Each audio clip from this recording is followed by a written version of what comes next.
আল্লাহ বলে, জানো বান্দা, আমি সেই আল্লাহ যে চাইলে এক সেকেন্ডে এই 7 আসমান একটা পলকের মধ্যে মিনিটের ভিতরে গুটাইয়া আমি আমার কুদরতি হাতে নিয়ে আসতে পারি। তুমি কোন নেতার উপরে ভরসা করে অহংকারী করছো? কিসের উপরে? তোমার এই বিল্ডিং না, তোমার এই টাইলস, তোমার এই 5 তারার ফাইলিং, তোমার এই ইঞ্জিনিয়ারের নিশ্চয়তা, আপনার এই সয়েল টেস্ট রিপোর্ট, এটার উপরে ভরসা করে আপনি অহংকার করছেন না? স্বামী বিদেশ, এ কারণে মা বোন বাজারে ঘুরছেন না? বাপ, তোমাদের ছেলেরা, তোমাদের বাবা কিছু টাকা রোজগার করছে, এই কারণে জিন্দেগি এভাবে ফেলে দিলা। এক ওয়াক্ত নামাজ পড়তে মন চায় না, তাহলে আল্লাহ লাগবে না বন্ধু? না, মালিক লাগবে না? সোজা কথা, অনুভূতি জাগা দরকার দোস্ত, বিবেক জাগা দরকার। বলেন, সারা দিনে মোবাইল টিপে জিন্দেগির কি অর্জন হচ্ছে? জীবনটা আমাদেরকে কি পরিমাণ হায়াতের সময় আমাদের নিচ্ছে। আহা যুবক, যদি বুঝতেই হবে বাপ, ও চিরেই বুঝবেন, ও চিরেই বুঝবেন। এই প্রযুক্তি আগে ছিল না, আগামী দিনে থাকবে না। ফেসবুক থাকবে না, ইউটিউব থাকবে, যেহেতু আগে ছিল না, সামনেও থাকবে না। কত প্রযুক্তি তো নাই। ফিতাওয়ালা সেই ক্যাসেট এখন নাই। তখন কি ফিতাওয়ালা ক্যাসেটওয়ালারা ভবিষ্যৎবাণী করছিল যে এটা আর থাকবে না? পাতলা পাতলা যে সিডি, এগুলো তো এখন নাই।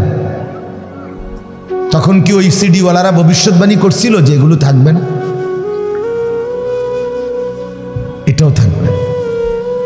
ওয়াখলুকুকুম মা লা তা'লামুন, কোরআনুল কারীমে আছে, আল্লাহ তাআলা বলেন, ওয়াল খাইলা ওয়াল বিগালা ওয়াল হামিরা লিতারকাবুহা ওয়া জিনা।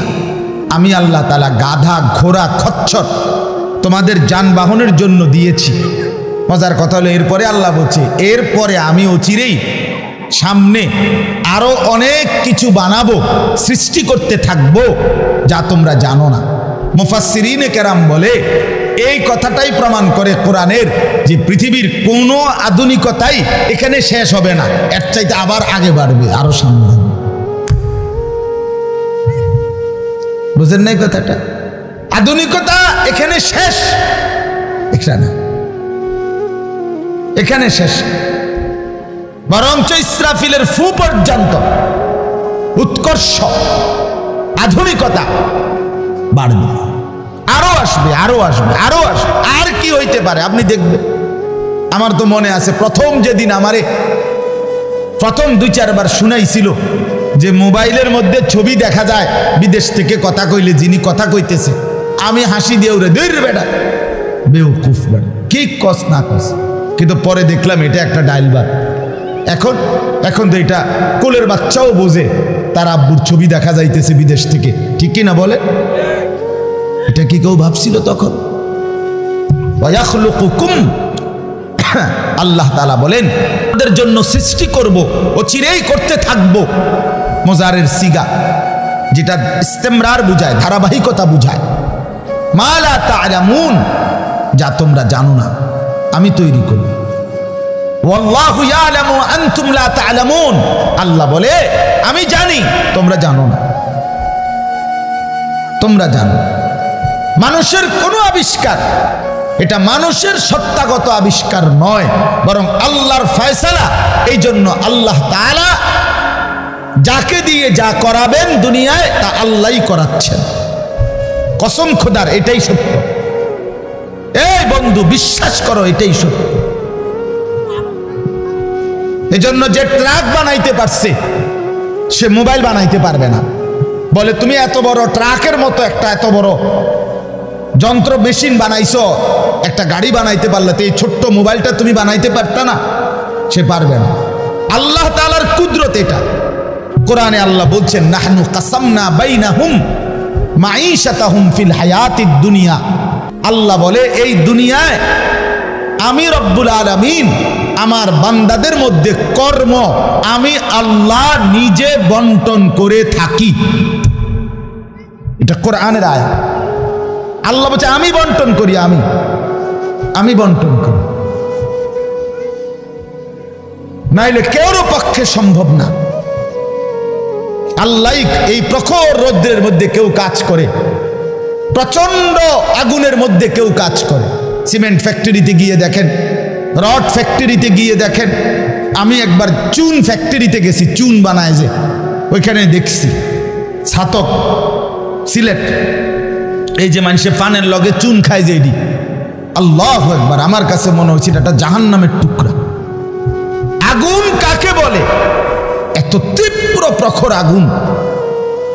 ওইখানে মনে করেন ওই বিল্ডিংটা আমার এখান থেকে মানে গরমের হাট লাগতেছে, আমি পারতেছি না আগাইতে, অথচ ওইখানে দাঁড়াইয়া দেখছি কর্মচারীরা বড় বড় লোহার আংটার মতো এগুলো দিয়ে দিয়া পাথর এগুলো লাড়তেছে, আরামসে হেতে কথাও কয়, তিড়েও লাড়ে, মানে অথচ আগুনটা কি আগুন, জাহান্নামের আগুনের মতো। কিন্তু তার ধৈর্যে কুলাইলো কেমন? আল্লাহ বলেন এটা আমি বন্টন করি, আমি এই দুনিয়ার কর্ম বন্টন করি, ফলে এই দুনিয়ার এই স্বাভাবিকতা ভারসাম্য টিকে আছে।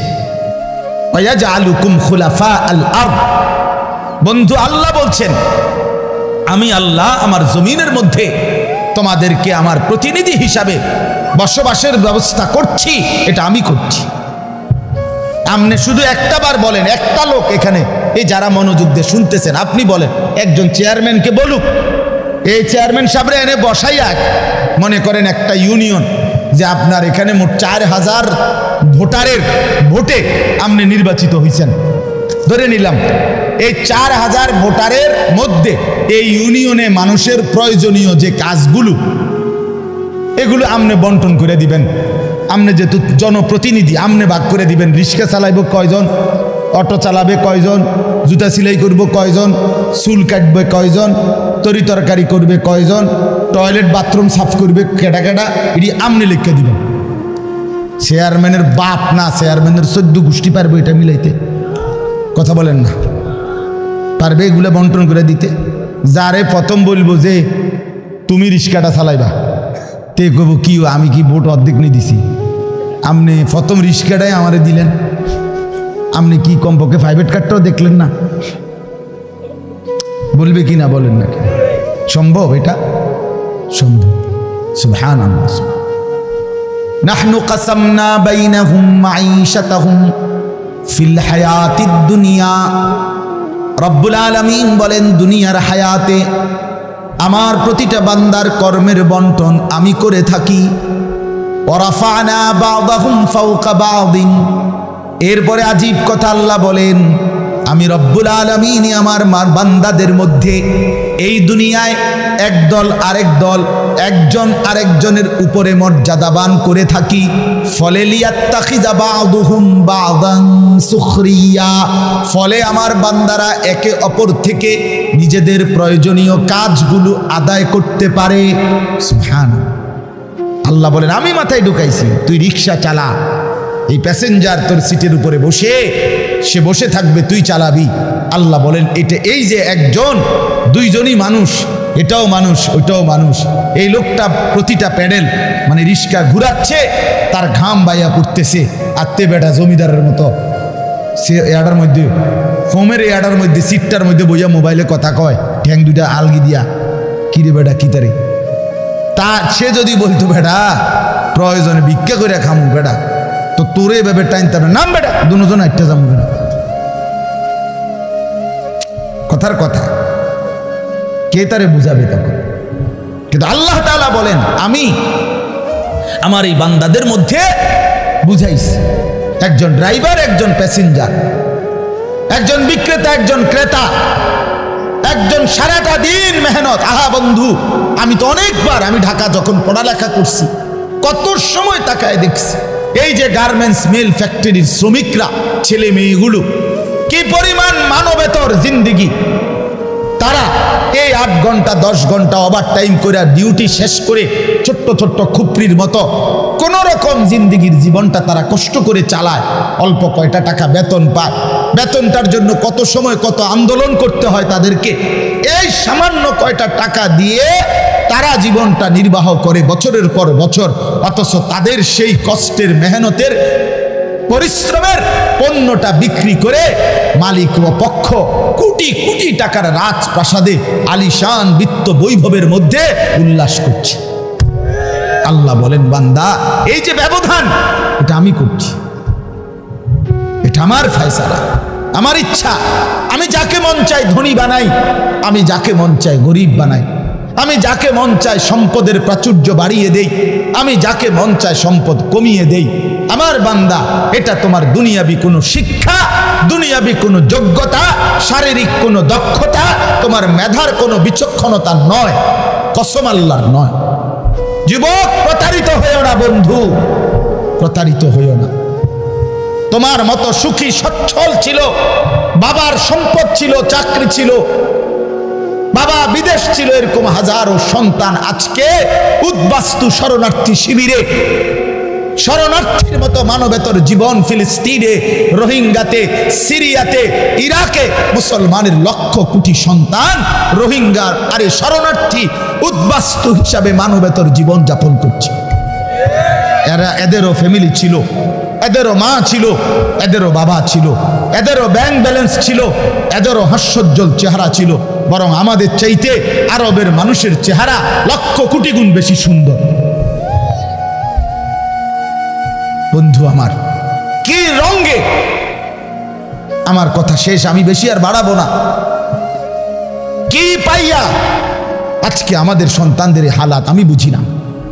আরে বন্ধু, কি গুপ্তধন পাইয়া গেলা, কোন জমিদারি পাইয়া গেলা, যে জমিদারির কারণে আল্লাহকে এভাবে ভুলে গেলা? কারণটা কি? মুসলমানের বাবারা এভাবে ভুলে গেলেন কেন? মুসলমানের মারা এভাবে বপর্দায় বেপর্দায় নামে গেলেন কেন?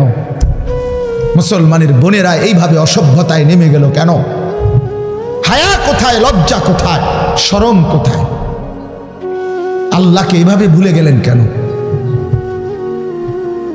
যে ঘরে বাপ মা জীবিত, অথচ ক্ষুধার 365 দিনে একটা বছরে, একটা 16 বছরের 18 বছরের ছেলে মেয়ে, আহা, আপন মা বাপ জীবিত থাকতে কোনদিন একটা বছরে ফজরের নামাজ পড়ল না।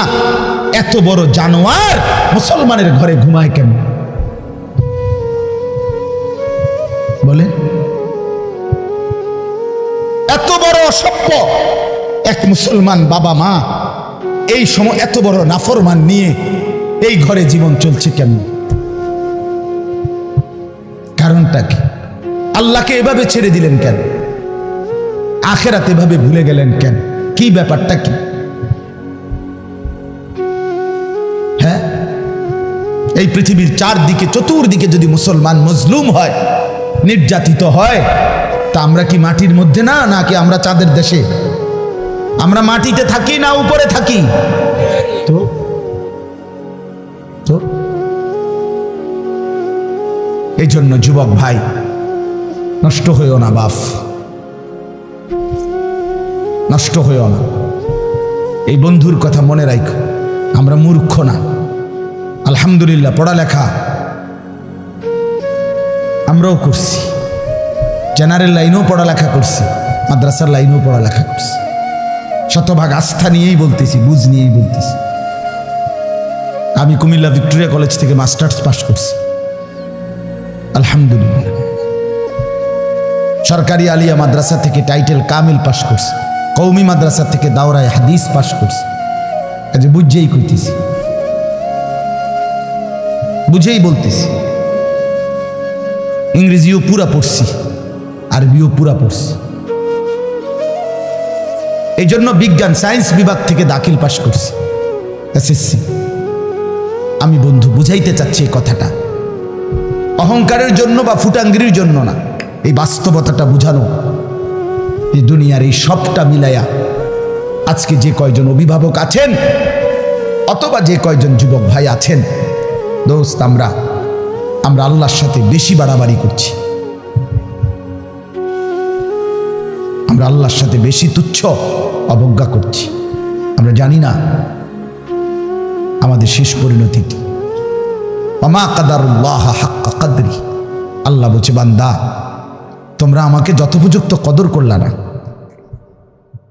আসসামাওয়াতু মাতবিয়াতুম বিয়ামিনি, আল্লাহ বলে জানো বান্দা আমি সেই আল্লাহ যে চাইলে এক সেকেন্ডে এই 7 আসমান একটা পলকের মধ্যে মিনিটের ভিতরে গুটাইয়া আমি আমার কুদরতি হাতে নিয়ে আসতে পারি। তুমি কোন নেতার উপরে ভরসা করে অহংকারী করছো?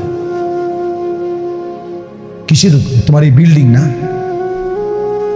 তোমার এই টাইলস, তোমার এই 5 তারার ফাইলিং, তোমার এই ইঞ্জিনিয়ারের নিশ্চয়তা, আপনার এই সয়েল টেস্ট রিপোর্ট, এটার উপরে ভরসা করে আপনি অহংকার করছেন না?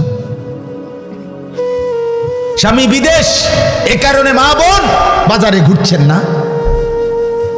বাপ তোমাদের ছেলেরা, তোমাদের বাবা কিছু টাকা রোজগার করছে, এই কারণে জিন্দিগি এভাবে ফেলে দিলা।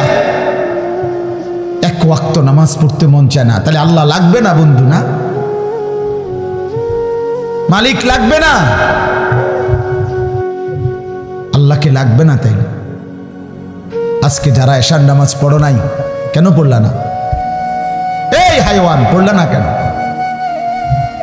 এই হারামি পড়লা না কেন? সারাদিনে এক ওয়াক্ত নামাজ পড়ো নাই যে? তোমার চাইতে নিকৃষ্ট মানুষ, নির্লজ্জ মানুষ আর কে হইতে পারে? মুসলমানের ঘরে জন্ম নিয়ে এক মুসলমান মায়ের পবিত্র দুধ এক টানা 2টা বছর খেয়ে এত নিকৃষ্ট মানুষ হয় কেমন? এত নিকৃষ্ট মুসলমান হয় কেমনে মিয়া? এত সভ্য মুসলমানের রক্ত এত বেদামি হবে কেন? অনুভূতি এভাবে মরে যাবে কেন?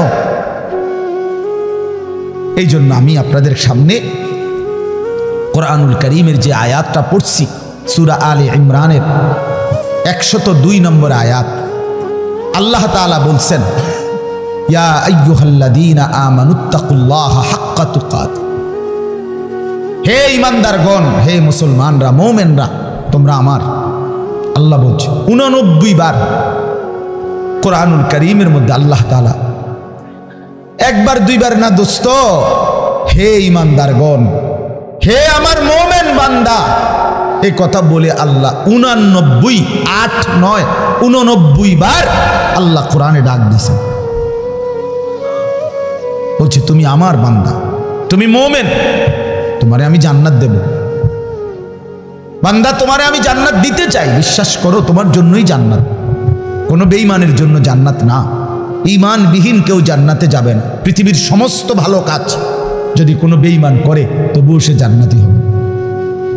গোটা পৃথিবীটাও যদি কেউ মালিক হইয়া দান করে দেয়, এত বড় মহানুভব, কিন্তু সে বেঈমান, ঈমান হারা, কালেমা হারা, সে কশ্চিন কালেও পরকালীন মুক্তি পাবে।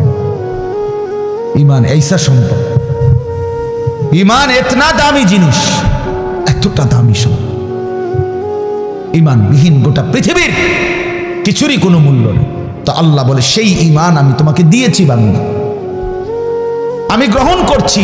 ইয়া আইয়ুহাল্লাযীনা আমানু, হে ঈমানদারগণ, তার মানে তোমার এটা ফরমটা আমি নিছি, তোমার ঈমানদার হিসাবে গ্রহণ করছি, তোমারে মুসলমান বলে নিলাম আমি, এই জন্যই তো ডাক দিলাম, আমার বান্দা ডাক তো তোমাকে দিলাম। হযরত হাসান বসরি রাহমাতুল্লাহ আলাইহি বিশ্ববিখ্যাত তাবেঈ ছিলেন, আলেম ছিলেন, শ্রেষ্ঠ বুজুর্গ ছিলেন হাসান বসরি রাহমাতুল্লাহ। আমরা তাফসিরে পড়ছি, উনি বলতেন যখনই কোরআনের এই আয়াত ইয়া আইয়ুহাল্লাযীনা আমানু এটা শুনবে, তো প্রত্যেকটা মুমিনের উচিত সে কান খাড়া করে সাথে সাথে নড়ে চড়ে বসা, আর হৃদয়ের মধ্যে কথা আনা, আমার মুনিব আমাকে ডাকছেন, এখন হয়তো আমাকে কিছু করতে বলবেন অথবা কিছু নিষেধ ছাড়তে বলবেন, আর আমার উচিত মুনিবের ডাকেই সাড়া দেওয়া। তো আল্লাহ তাআলাও এখানে বলছেন ইয়া আইয়ুহাল্লাযীনা আমানু, হে ঈমানদারগণ, ইত্তাকুল্লাহা হাক্কা তুকাতি, তুমি পূর্ণ হক আদায় করে সামর্থ্যের সবটা দিয়ে, নিজ যোগ্যতার সবটুকু দিয়ে, নিজ সামর্থ্যের সবটা দিয়ে হক আদায় করে তুমি আল্লাহকে ভয় করো, তাকওয়া অর্জন করো। আখিরাত খামখেয়ালি করো না, আল্লাহর হুকুম মানাটাকে খামখেয়ালি করো না, নয়সয় মনে করো না, জোরাতালি মনে করো না। হাক্কা তুকাতি, একেবারে হক আদায় করে আল্লাহকে ভয় করো। এই কথাটা যে আল্লাহ কোরআনে বন্ধু কতবার বলছে, বারবার বারবার বারবার। ইয়া আইয়ুহাল্লাযীনা আমানুত্তাকুল্লাহা ওয়া কুলু কাওলান সাদীদা, এই যে আল্লাহ বলছে ইয়া আইয়ুহাল্লাযীনা আমানুত্তাকুল্লাহা ওয়া কুনু মা'আস সাদিকিন, এই যে আল্লাহ বলছে ইয়া আইয়ুহাল্লাযীনা আমানুত্তাকুল্লাহা ওয়াল তানজুর নাফসুম মা কদ্দামাত লিগাদ ওয়াত্তাকুল্লাহ, এই যে আল্লাহ বলছে ইয়া আইয়ুহান নাসুত্তাকু রাব্বাকুম আল্লাযী খালাকাকুম মিন নাফসিন ওয়াহিদা, এই যে আল্লাহ বলছে ইয়া আইয়ুহান নাসুত্তাকু রাব্বাকুম ইন্না জালজালাতাস সাআতি শাইউন আযীম, এই যে আল্লাহ বলছেন বারবার বারবার বারবার। আল্লাহ বলছে হে ঈমানদার মুমিন বান্দা আমার, তুমি অন্যদের মতো না, তুমি হিন্দু না, তুমি বৌদ্ধ না, তুমি ইহুদি না, তুমি খ্রিস্টান না, তুমি নাস্তিক না, তুমি মুরতাদ না, তুমি বেঈমান না, তুমি আমার মুমিন বান্দা, তুমি আমার ঈমানদার বান্দা। তুমি আর 10 জনের মতো না। ভাত আমি সবাইকে খাওয়াবো, সেজদার তৌফিক আমি সবাইকে দেব না। বউ বাচ্চা, স্ত্রী সন্তান, সংসার, বাড়ি গাড়ি, ক্ষমতা, এটা তো আমি আল্লাহ বেঈমানকেও দিচ্ছি, বেশি দিচ্ছি। কিন্তু আল্লাহ বলেন মুমিন তোমাকে আমি জান্নাত দেব, জান্নাত, জান্নাত দেব, জান্নাত দেব। ঈমানদার জান্নাত এক পলক দেখবে। হাদিসের মধ্যে আছে আল্লাহর নবী সাল্লাল্লাহু আলাইহি ওয়াসাল্লাম বলেন পুরাটা হায়াত যেই বান্দা, যেই মুমিন দুঃখ কষ্ট আর যন্ত্রণায় কাটাইছে, কোনোদিন 1 সেকেন্ডের জন্য সুখ পায় নাই, কিন্তু 1 মুহূর্তের জন্য আল্লাহর নাফরমানি করে নাই, খোদার কসম আল্লাহর নবী বলেন বন্ধু হাসরের ময়দানে আল্লাহ তার সেই অনুগত বান্দাকে, হুকুম মাননেওয়ালা মুমিন যে কোনোদিন সুখ পায় নাই, দুনিয়ায় আনন্দ পায় নাই, দুঃখ আর যন্ত্রণা, আমার একজন নিকটাত্মীয় আছে আমার এই হায়াতে, আমার ঘনিষ্ঠ আপনজন, আমার এই হায়াতে, আমার এই 20-25 বছরের ভিতরে আমি কোনোদিন তার সুখের কথা খুব কমই শুনছি। যখনই শুনছি উনি বিপদেই আছে, কোনো না বড় সড়ো মুসিবতে, একটার পর একটা তার বিপদ লেগেই আছে, বিপদ যেন তারে ছাড়ে না।